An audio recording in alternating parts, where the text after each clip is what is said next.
Janine Steffies, Gail said.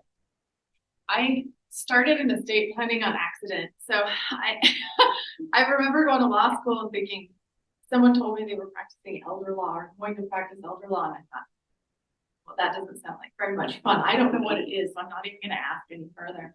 And I followed the wind. And somehow, after I came out of school, I got a CPA license. And then I went across the street to law school and ended up in a lot of tax classes. And after I came out of school, one of the attorneys in town who already practiced in estates, he took a liking to me, or I took a liking to him, I don't know. But we worked well together for a number of years, and he was just a great mentor to me. And I got involved in estates that way. So I had done some of the tax reporting on the back end, and then got to do some of the planning on the front end. And I liked it. I liked standing on that transition. And maybe it's a small piece of the transition, but seeing people across it seemed to fit. So that was the Lisa. Hi, good morning. My name is Lisa Cosper. I'm an attorney here in Albuquerque, New Mexico. I originally got started in Phoenix, Arizona. That's where I went to school. And prior to getting accepted into law school, I started applying at every single firm I could think of that was not litigation. When I started my law school journey, I knew I did not want to be a litigator. I did not want to practice in family law or criminal. So I applied for every commercial position I could because I thought I would have a leg up if I could get some experience as a paralegal while in law school and possibly internship opportunities. I got hired with a firm in Arizona as a paralegal, moved my way up, eventually managing their estate administration department. So a lot of my practice focuses on probates and custody administration. Once I was licensed, stayed with that firm for a while. They had an office here in New Mexico. And my husband's originally from Los Lunas. So when we graduated school, we moved back here to New Mexico.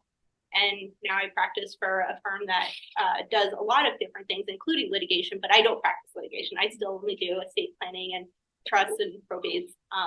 And yeah, that's kind of how I got started.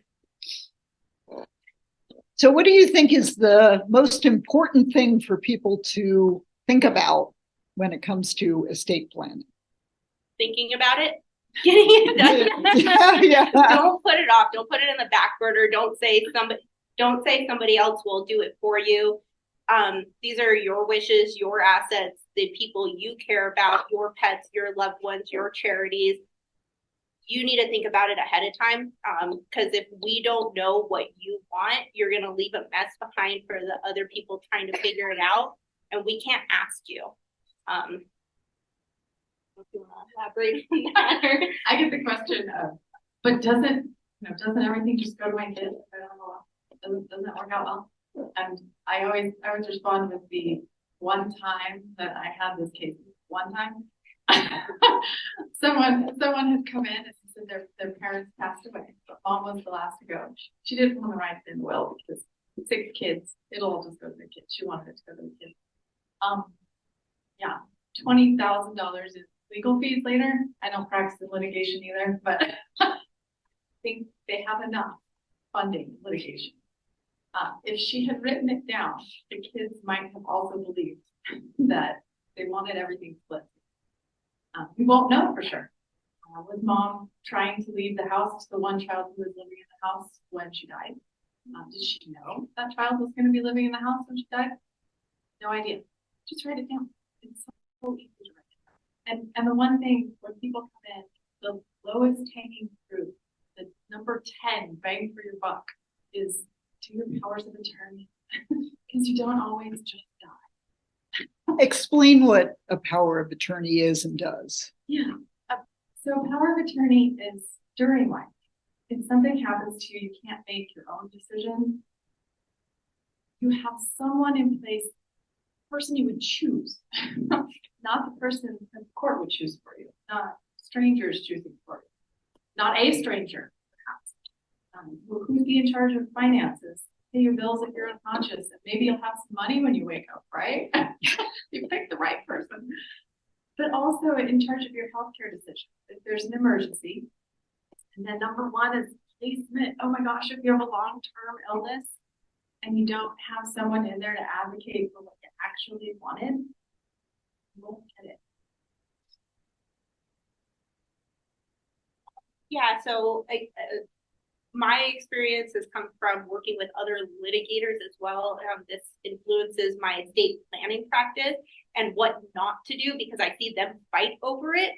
And so one of the things that has stuck with me for a really long time is as between husband and wife or between spouses, domestic partners, your partner, your spouse is not always your number one or your primary. They have priority.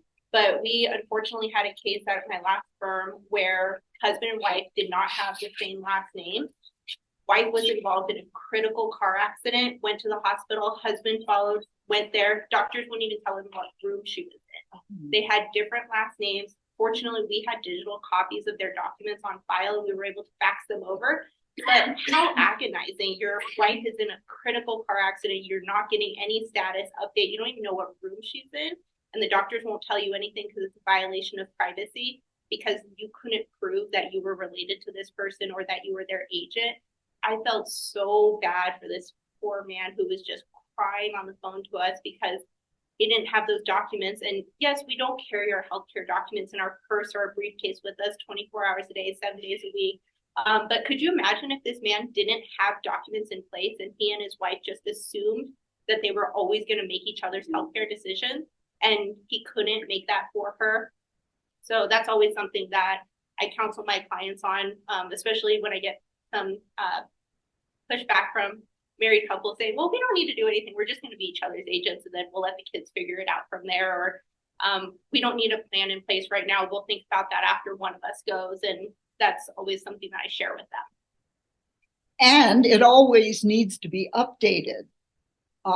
On a personal note, my husband died earlier this year, and he was the named representative for his mother, with his brother being the secondary. He's gone. I'm here. The other brother is out of town, and they're not updating their papers. They're like, no, it's fine. It's not fine. Question. And could you repeat the question? Yes, so the question was, what is the probate process and how does a trust make it any different? So probate is generally, the simplest way to explain it is it's transferring assets from a deceased individual to living individuals. And this would be either probating your will if you have written instructions or who's going to be in charge and who's going to ultimately get your stuff. You probate the will with the appropriate court, depending on where you passed away or where you own property. Your personal representative is appointed by the court. They marshal your assets, which means they collect your property, pay any final debts, taxes, liabilities, and follow the instructions in your will. If you don't have a will, they follow the intestate statute set up by New Mexico as far as who's entitled to the distributions from your estate. And the main difference between having a trust and doing this through the trust administration is that you don't go through court if your trust is properly funded.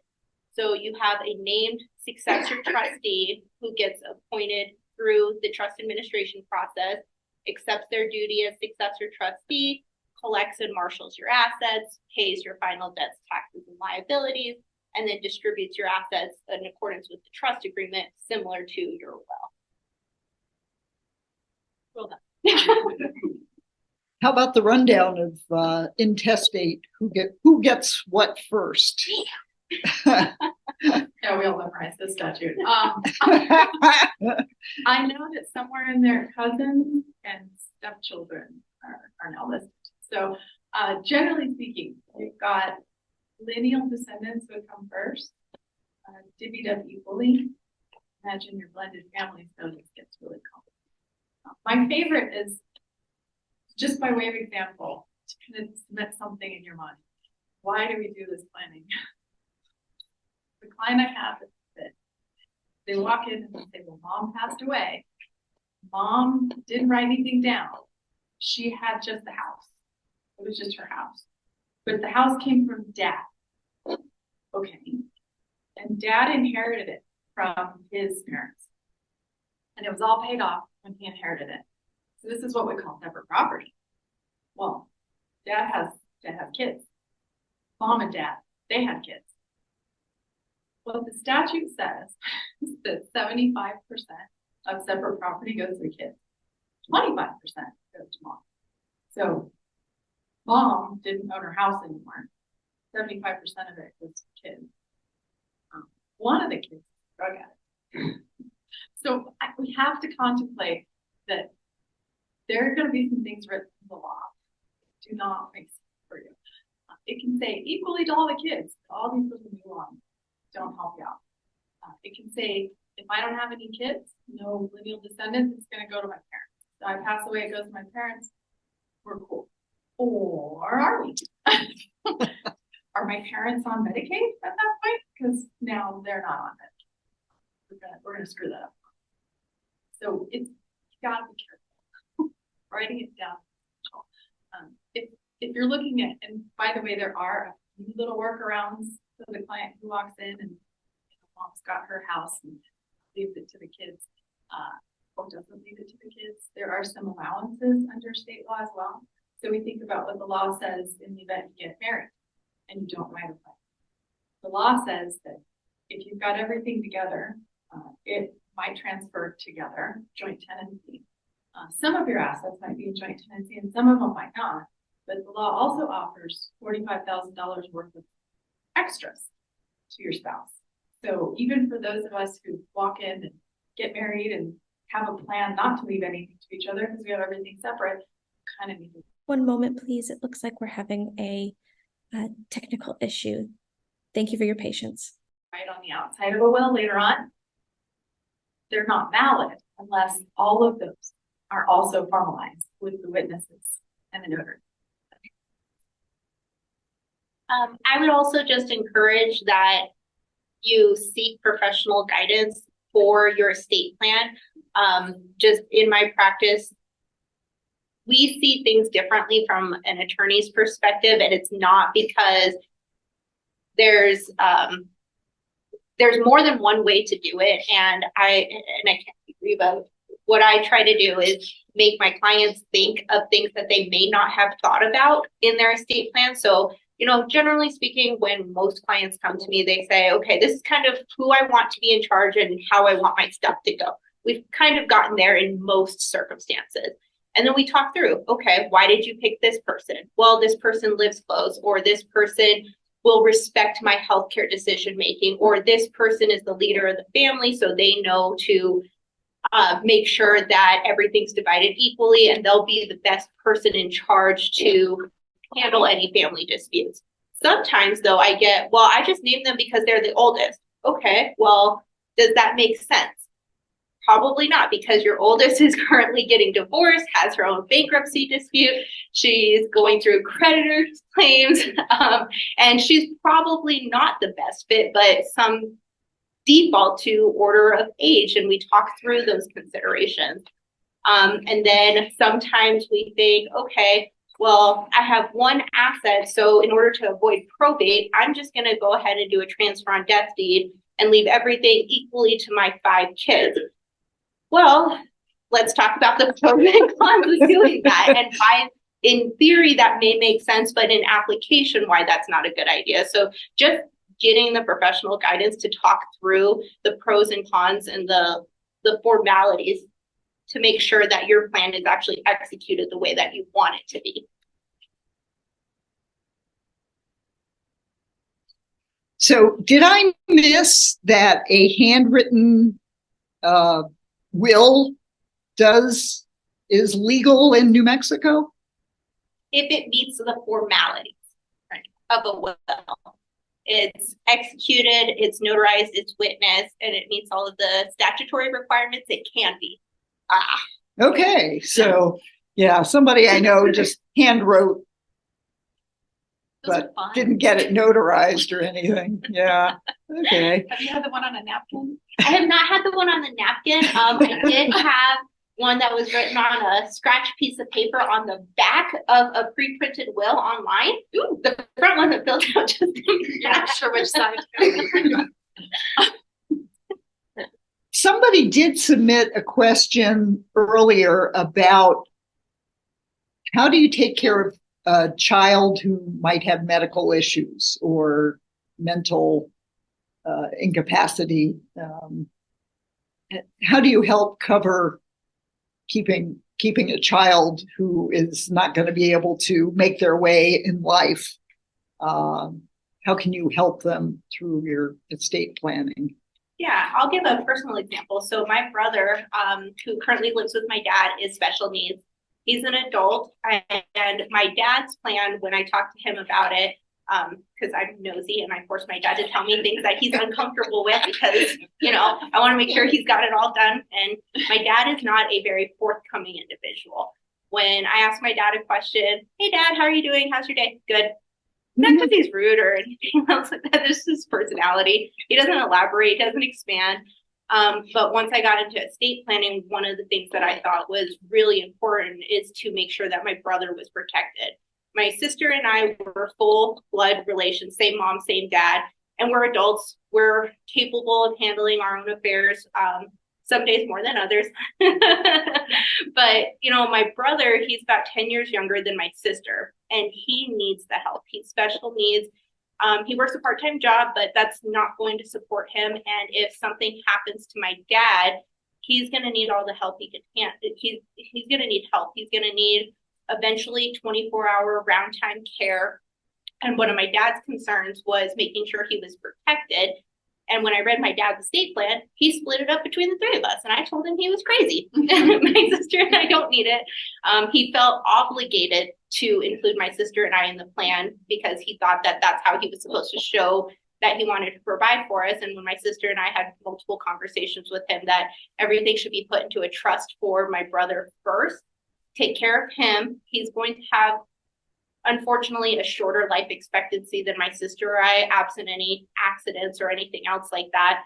So he needs it, not us. We convinced my dad that that was the right way to go, but he felt that he needed to split it because he's got 3 kids, 1/3, 1/3, 1/3. But that's not going to protect my brother. And I know every family's different, but this is just, example from my family. And what my dad has set up is a special needs trust for my brother. He's able to still work. He's able to still maintain his own living situation.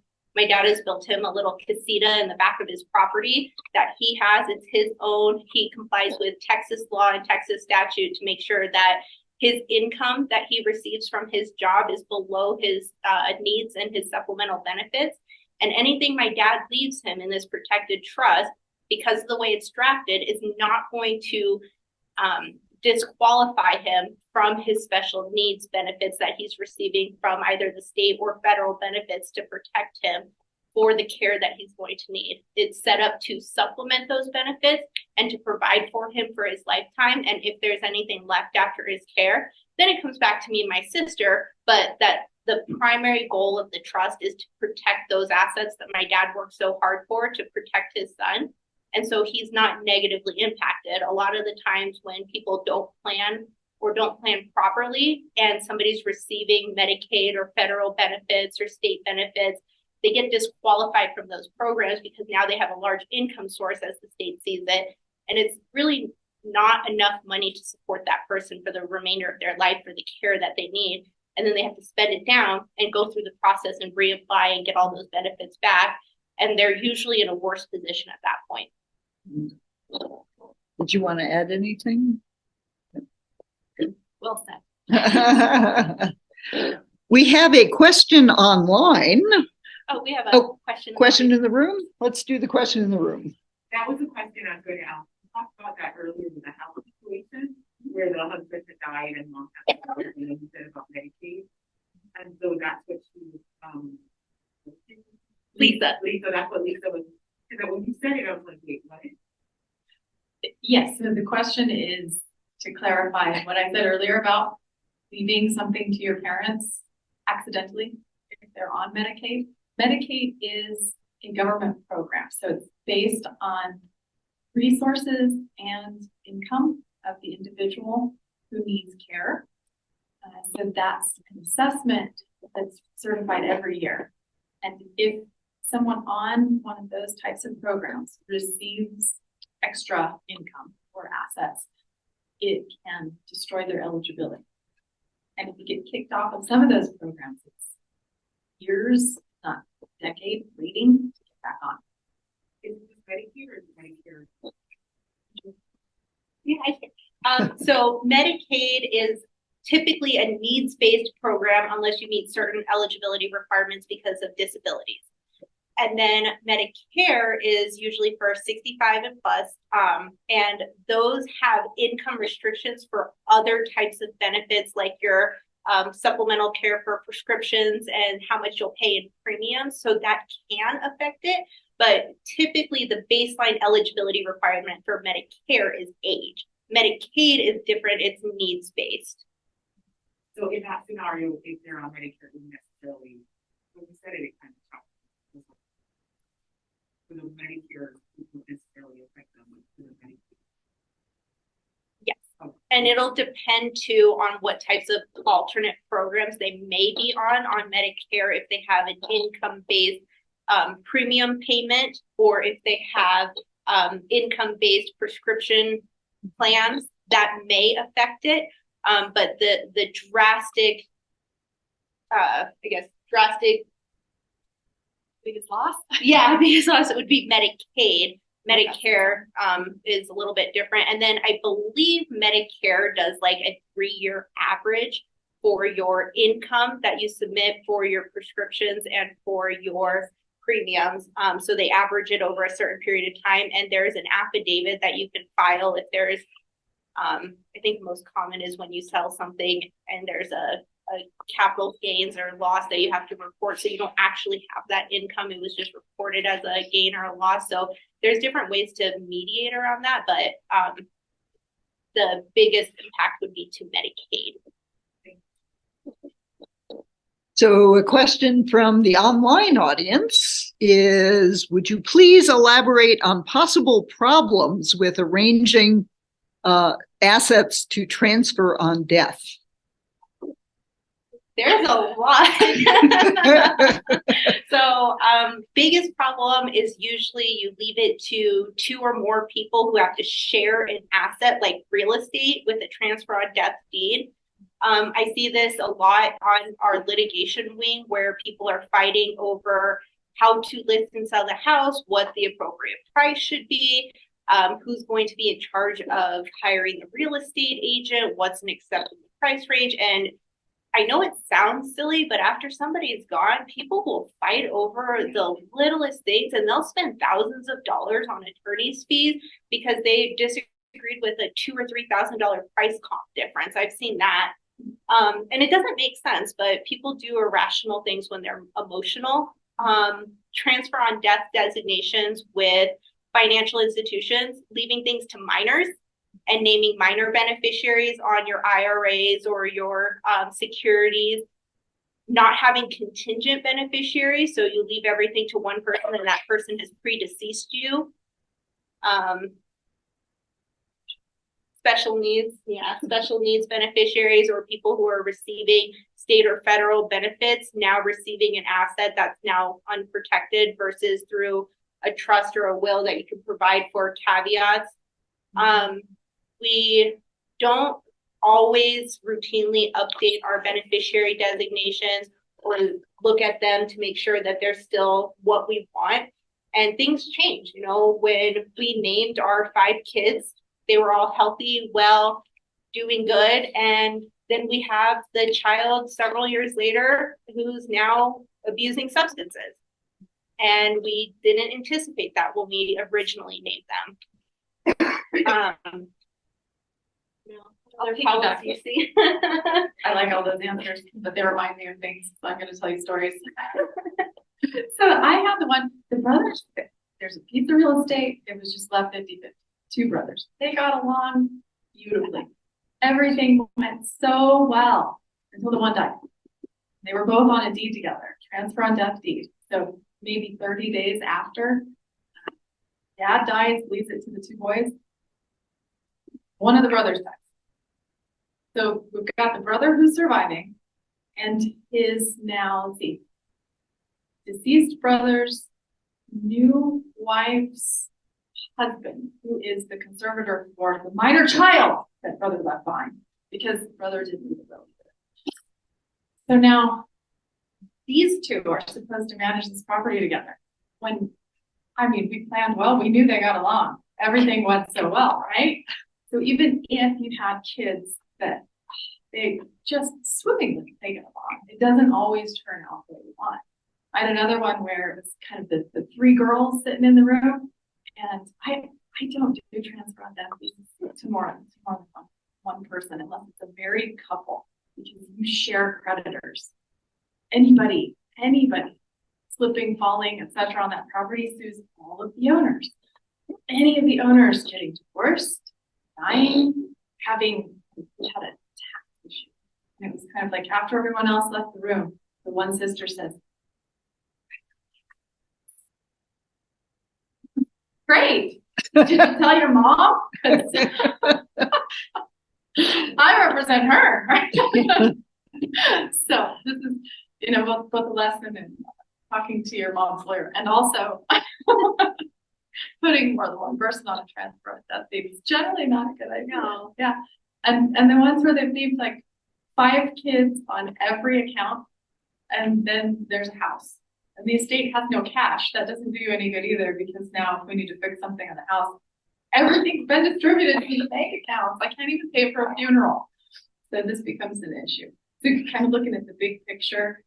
And I think Lisa spoke to this earlier. When you go see an attorney, they have certain things to add, pros and cons. She said it way more delightfully than I do, but I figure we're tainted because we've seen everything that can go wrong. So I can tell you everything that goes wrong, and you can decide if you want to risk it or not. But that's where we kind of walk around 80% of it, or not, if that's what you really want to do. But I think at this point, yeah, there's all kinds of stuff that goes wrong with trying to nail the beneficiaries down without putting in a will. I had one where there was a claim on insurance on the house that had been transferred on death to one child. And that claim on insurance was in the house because dad died in the house. No one found him for a week. So we call that remediation. They have to gut the house, basically. It's biohazard. And it was $50,000. Well, insurance covers that. However, insurance cuts a check to the estate. So now what? Because the house went to one of the kids, and there's no bill to say that the estate goes to the one child. So all kinds of stuff. Just do the will. Well, I think what people are afraid of is, how much is it going to cost me to do a will, to do a trust? I would say it depends. So I can't advocate for every attorney, but I don't charge for consultation. I want to know pros, cons, good, the bad, the ugly. And when you walk away from that meeting, it's to advise you on what your plan does, doesn't do, and what steps you should take to make your plan a good plan. If you want me to implement those changes to your plan, then I'll quote you a fee based on our hourly rates and how much work is going to be involved in updating those plans. Every plan's different, every person's different, every estate is different. You all have different stuff, different things you want to protect. So, in my eyes, there's not necessarily a one size fits all bucket. You may have 2 assets, but you've got 6 kids who hate each other and you don't want to leave anything to any of them, and you want to leave it all to charity. I don't know. So when we talk about your estate plan, the price goes along with that. And I think just difference depending on what's more important. We can counsel you on, here are the risks of your questions that you've posed, here are the risks of your estate plan. You can choose not to do it, or you can say, well, I know you advised me on my risk, but I don't think it's that big of a risk, so I'm going to do this instead. And we'll tell you, okay, good, bad, otherwise. Do you want to add anything? I think it's a good answer. I tell people, so I work in a different setup than Lisa. Lisa is in a law firm. I am what you call a solo practitioner. So my brother may answer the phone, but he keeps my calendar from time to time, but otherwise it's just me. So I charge for the first meeting. I usually hit the ground running. So some people, they just need the one meeting. So it's a very different setup between the two of us, but everything else kind of follows similarly. Because until we ask a lot of nosy questions, we don't know what we advise you to do. And it is different for each family. I know that there's some folks out there who want to pay for a product, and that's fine. Probably don't go to an attorney really for a product. What you get from an attorney is a service, and you usually get someone who's going to be there for you later. So I know that there's also a phase in an attorney's career where you stop taking on new clients because you have to serve the ones that come to call. And so that's kind of a more of a responsible practice, I suppose. But there are a couple of attorneys that I've worked with that have retired, and all they were looking for was somebody to step in and make sure that these files make it where they're supposed to, and there's somebody to watch them and somebody to be there for them. And I think that that's kind of the piece of it that is the service that we've got to keep track of, because it's not going to be the best outcome if you're looking for a drive-up window to call up and order a certain document. That's not what we do. Well, and the idea that it costs thousands of dollars to get your estate papers in order. I mean, I could come up with something for thousands of dollars if you really want. Or is it hundreds of dollars? So many people I've talked to, they're like, I can't afford this. And I say, go to the senior law center if they're seniors. But right. I think that there's a place for everyone to be able to afford it. So I have calls, and I do send some folks to Senior Citizens Law Office if I think that they'll fit that firm and also be able to get services. That's where I send them. If I can't give them, at least it's good credit. So this is where Senior Citizens also sends me where they're not a fit for Senior Citizens Law Office. Oh. There's also the State Bar referral services. But yeah, I mean, the range of planning is infinite. So yeah, it starts at hundreds, it goes to thousands. And that's why it's kind of weird to give a price range. Yeah. You could create something. I was going to say that PBS has one for free if you're a PBS contributor.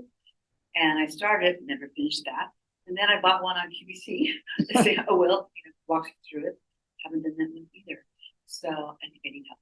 And I have my house paid for, but my family is in California. My parents are 95 and everybody's fighting. So I'm just so, I don't know, maybe that's what's keeping me. But Lisa, may I have your card? I know I need help. I'm just not sure why. Yeah, and I think that that's a perfect example. One of my mentors early on told me that our job as attorneys isn't to be a document preparation service. Our job is to be counselors. That's why we're here to advise and tell you what the pros and cons and risks are. It's not to just come to me to say, hey, I want this will and I want it for this dollars and I need these people to be in charge and this person to be my beneficiary. I'm going to be way too expensive and getting an online service.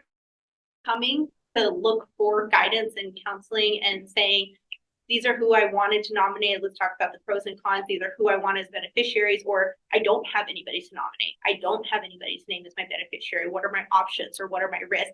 That's my job, is to talk about the pros and the cons and help move that plan forward. How do people mess up their step up in basis upon administration, and how can that be avoided?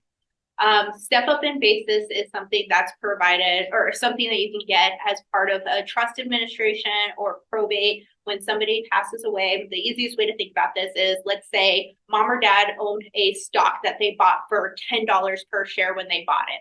When mom passes away, dad can receive a step up in basis depending on how that asset is titled, whether it's joint tenancy with right of survivorship, or if it's community property and we're in a community property state, is dad going to get an entire step up in cost basis, or is dad going to get a half step up in cost basis? So that's potential issue number one.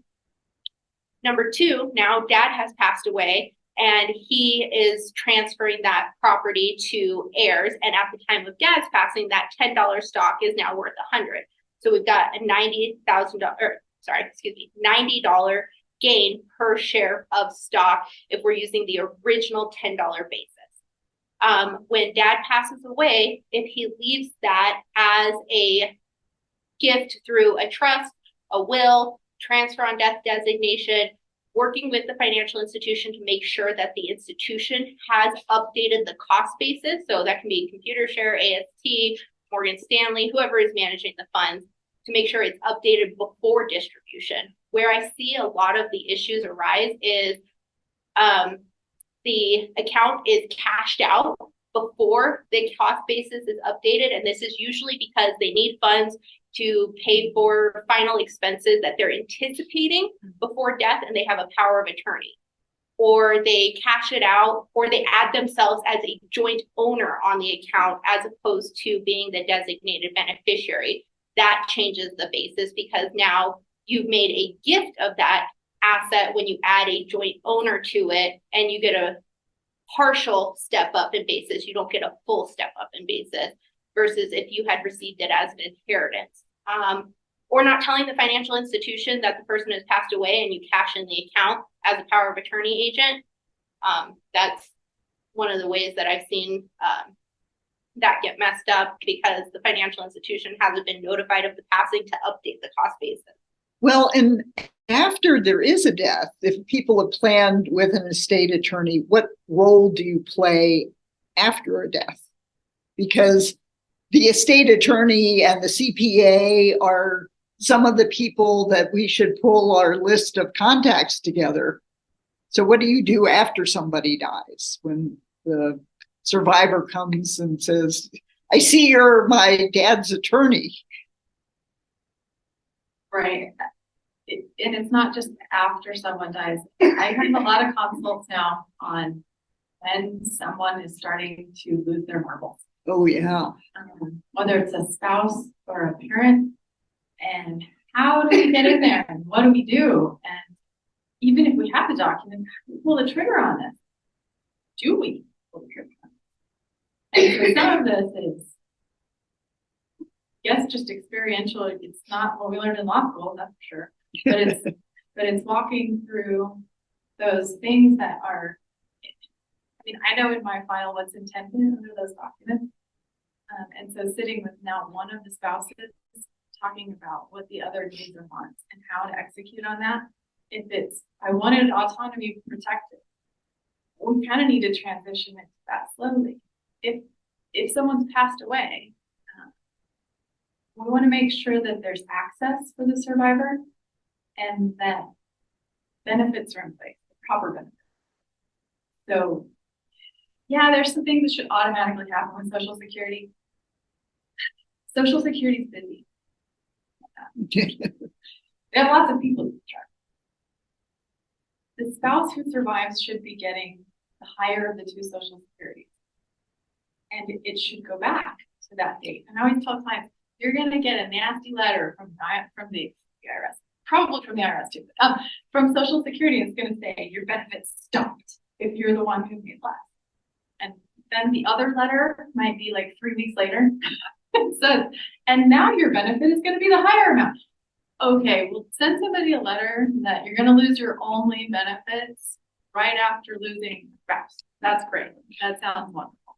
So I think some of this helps just knowing what's to come.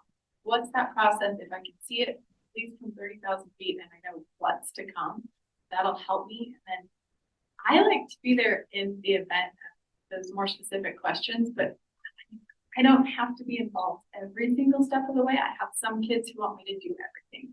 And I have some kids who want me to just answer a few questions. And I have others that just say, generally, what do I do? And for them, I have a pamphlet. Read this. Let me know if you got any questions and if you need my help.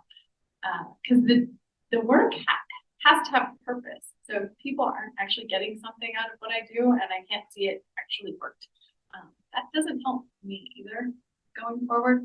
So, I mean, if it's something where all they need is a pamphlet and there's that's an estate plan that works, right? That's good. If it's something where they need a little more help than that, I'd like to sit down with them, set a strategy, and then they can delegate to me if they want, and we can delegate to other people if we want, and we can find other professionals to help us out, which includes the accountant. We need them. And especially on these step up and basis issues, we need them. If you have a spouse who dies and you're thinking about selling a rental property, you need an appraisal on the rental property. But because of a step up in basis now, it's your chance to get out of the rental property without gain. Right?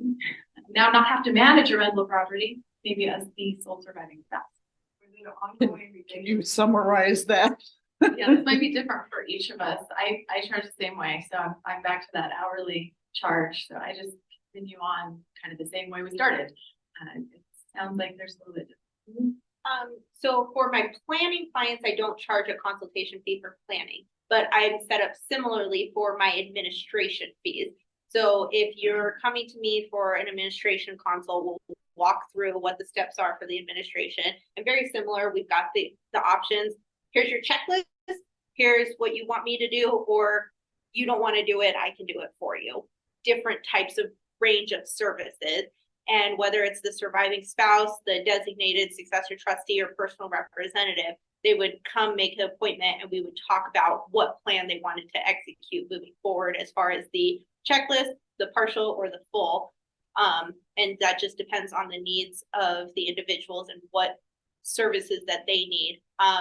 Once we've prepared the documents, those are your documents. They belong to you. They're your documents to make sure that they're still current and regular. Having routine reviews of those documents is really encouraged to make sure that they're still in place with what you want. You don't have to review them yearly, but I do encourage every few years or upon the event of any changes in family structure, changes in financial structure, if there is a change in the law, or if there's any personal changes that you want to make to those documents, that they are reviewed so that your plan still does what you want it to do when it was created. I do at my firm. I know some attorneys don't, and some attorneys keep originals, some attorneys keep copies. So it varies from practice to practice, but in my practice, I keep a copy and then the client gets the original. I feel like that's more common to do. I feel like it's now with current technology, don't run into a lot of attorneys who don't keep it anymore. Maybe if they're older. Yeah. You also don't run into very many who keep the originals anymore. So the originals are yours, and then a copy, a copy is useful. Yeah. Some of the older attorneys still keep the original documents, but the practice that I worked for prior to and the practice that I'm in now, we keep copies, but the prior successors to us kept originals. Those were the folks that like didn't have any. Well, and they retired. And I've gotten like a thumb drive with the paperwork on it. Yeah. No. What is the attorney? I think this awesome succession thing is the State Farm. You just call it the State Farm and you say, my attorney, Brett Truck. So where do I find my files? And they have the successor on file. So with a solo practitioner like myself, that's something that's in my letter too. It's like, here is my current successor. And also, if I get hit by the Brett Truck, call the State Bar. I'm sure at a firm it's a little bit. A little bit. So for what we have to submit for our yearly licensing, we have to submit a succession plan as well, but we name our CEO as our successor. And then if our CEO is unavailable, our CEO has to file for each and every one of us what the succession plan is for the different practice areas. So because my firm does litigation, family law, estate planning, the CEO does different plans for each of the different practice areas because they have different ways that they handle those types of files. Estate planning, we keep those files. We don't have a database that archives it after a specific period of time, but our litigation team does. After the statutes have run, there's an automatic timer on our system that archives for litigation versus estate planning and commercial work. So each firm's a little different, but we do have a succession plan. And you back there, you had a question addressing power of attorney versus durable power of attorney. So a durable power of attorney is a power of attorney that stays in effect after you've lost capacity. There's different types of powers of attorney that only become effective upon your incapacity, some powers of attorney that are effective immediately, and then some powers of attorney, and I don't know the answer to this one right off the top of my head, but in Arizona, which is another state that I'm licensed in, there is a mental health care power of attorney. And one of the craziest things that's written into the statute is after you lose capacity, you can change that mental health care power of attorney if you haven't selected in that power of attorney that you cannot change it. So that's one of the powers of attorney that are in Arizona that you have to be very careful with how it's drafted and where you initial. There's powers of attorney for healthcare and there's powers of attorney for financial, and they do different things as far as decision-making for financial decisions versus healthcare decisions. And those powers of attorney can also be drafted to immediately come into effect or to come into effect upon your incapacity, as designated by your primary care physician and another physician or two other attending physicians that you no longer have capacity to make mental or financial decisions. In fact, online, we have a question related to that. The differences between limited medical power of attorney, designation of healthcare decision maker, and the advanced medical directive. So the difference in the limited medical decision-making authority, usually this is, when I've seen it most common is somebody's going in for a routine procedure and their primary healthcare agent isn't available. I did this with my sister in Arizona. She is not my primary agent. My husband is, but he wasn't available when I was going in for something super small, but they had her sign a limited power of attorney. So in the event something happened while I was under anesthesia, she could make an immediate decision with the doctors while my husband was unavailable. That's usually the most common situation for a limited healthcare power of attorney. You also have your healthcare, what was the second one? Your healthcare Designation of healthcare decision maker and the advanced medical directive. Okay, so the second portion, your designated healthcare decision maker. This is the person you nominate as your healthcare decision maker in the event you're unable or unwilling to make healthcare decisions to make those for you. And your advanced directive expands upon that. They're usually one in the same document where you have your designated agent and you've got extra explanation as far as do you or do you not want life-sustaining treatment? Do you or do you not want artificial foods and fluids?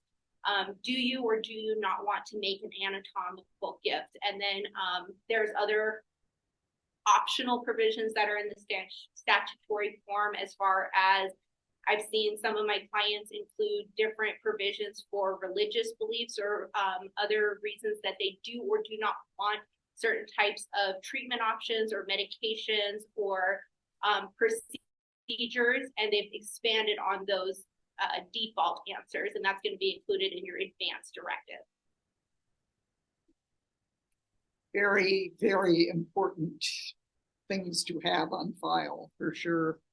Yes, and if I could just make a comment on the healthcare the designations. On the statutory form, there is an option to include let my agent decide, and sometimes that may be appropriate, but I would encourage you to have a conversation with your agent ahead of time on what you do or do not want. Unfortunately, I've seen where people are left in this position and they don't know what you would have wanted. And out of guilt or fear, they're trying to make these decisions for you. And they're saying, well, what would mom or dad have wanted? What would my sister have wanted? And sometimes we don't know. And that can be a really hard decision for some Hello, thank you all for your patience. It looks like we're having some technical difficulties, so please give us a moment to take care of that. Thank you. Would you like to make a closing argument for estate planning or encouraging words for actually doing this? I mean, you've given us great information here this morning, and Sure. I think it's easier to delegate. So if you have trouble getting started with something, or you've tried several times, maybe you did the Susie Orman plan. There was one in town who did the Susie Orman plan. He left everything in Susie Orman's trust. Have you heard of that one? He just copied the whole thing. I was like, oh, so just go in, and delegate that to somebody else who does it all the time. You know, I have clients all the time who say, "Oh, I've been thinking about this for years." I think the typical 3 years. It's like they think about it for 3 years, and then they make it in, and then it's done within a couple of weeks. Is that kind of what you experienced? Yeah, kind of. So I think you just go for it. You schedule the appointment and then get it going. just do it. Yeah, do it. Just do it. Get it done. Make it easier on the people that we leave behind. That way they don't have to try to figure out what your intent was. The best thing that I can encourage is try to avoid the fights. There's no way that we can 100% guarantee that somebody's not going to fight about something or get upset, but we can mitigate that and help reduce the risk. Also, I have some packets in the green folders up front if anybody wants. These are not estate plans. These are not fill in the blank, get it done, do it yourself estate planning documents. The idea behind these documents is to supplement your estate plan if you have one, to get you thinking about some other common issues that I see come up. For example, do you have pets? And do you have instructions for those pets when you leave, or if you become incapacitated? I have 9 dogs, they're all rescues. So that's something that's really important to me, is making sure that somebody is there to take care of them should something happen to my husband and I. There's also a personal property list if there's specific items that you want going to specific individuals. There's an estate planning letter that kind of just generally talks about your wishes. When my Grammy filled this out, she filled it out to say that the reason she nominated who she nominated and why, because she knows that my crazy Aunt Molly's going to be very, very upset that she's not number 1. So she did this to help mitigate that for my dad and my uncles, because she knows that. Did she write it down as crazy Aunt Molly? No, she's me and my sister, and hopefully she never sees this. We'll see. She's up in Utah, so. But these are all things that are personal to you. For example, we've also got instructions in there for my minor son, who's going to be 2 in February, for my friend who's going to be the guardian, and what we want and encourage. There's certain limitations and restrictions when you're drafting trusts and wills, and we want to make sure that they're not too confined and too restrictive, but we don't want them to be so broad that they don't provide any instructions. So sometimes this personal letter to help encourage and think about things that might be important. So agricultural and FFA is super important to my husband. So in his note, he wrote he would encourage that she continued that for his future education, but it's not a mandatory requirement in our estate plan. It's just something that he felt that he wanted to leave those instructions behind. We're expecting another one in January, so we're going to update that letter again. And so these are just forms to help kind of think about that thought process, but in no way are these supposed to replace any estate planning documents. And please tell us your websites so we can give you a plug here at the end. So my website is going to be suttonfirm.com. It's SUTINFIRM. And mine is steffyfirm.com. STEFFY. Firm.com. So a big round of applause for our 2 attorneys today.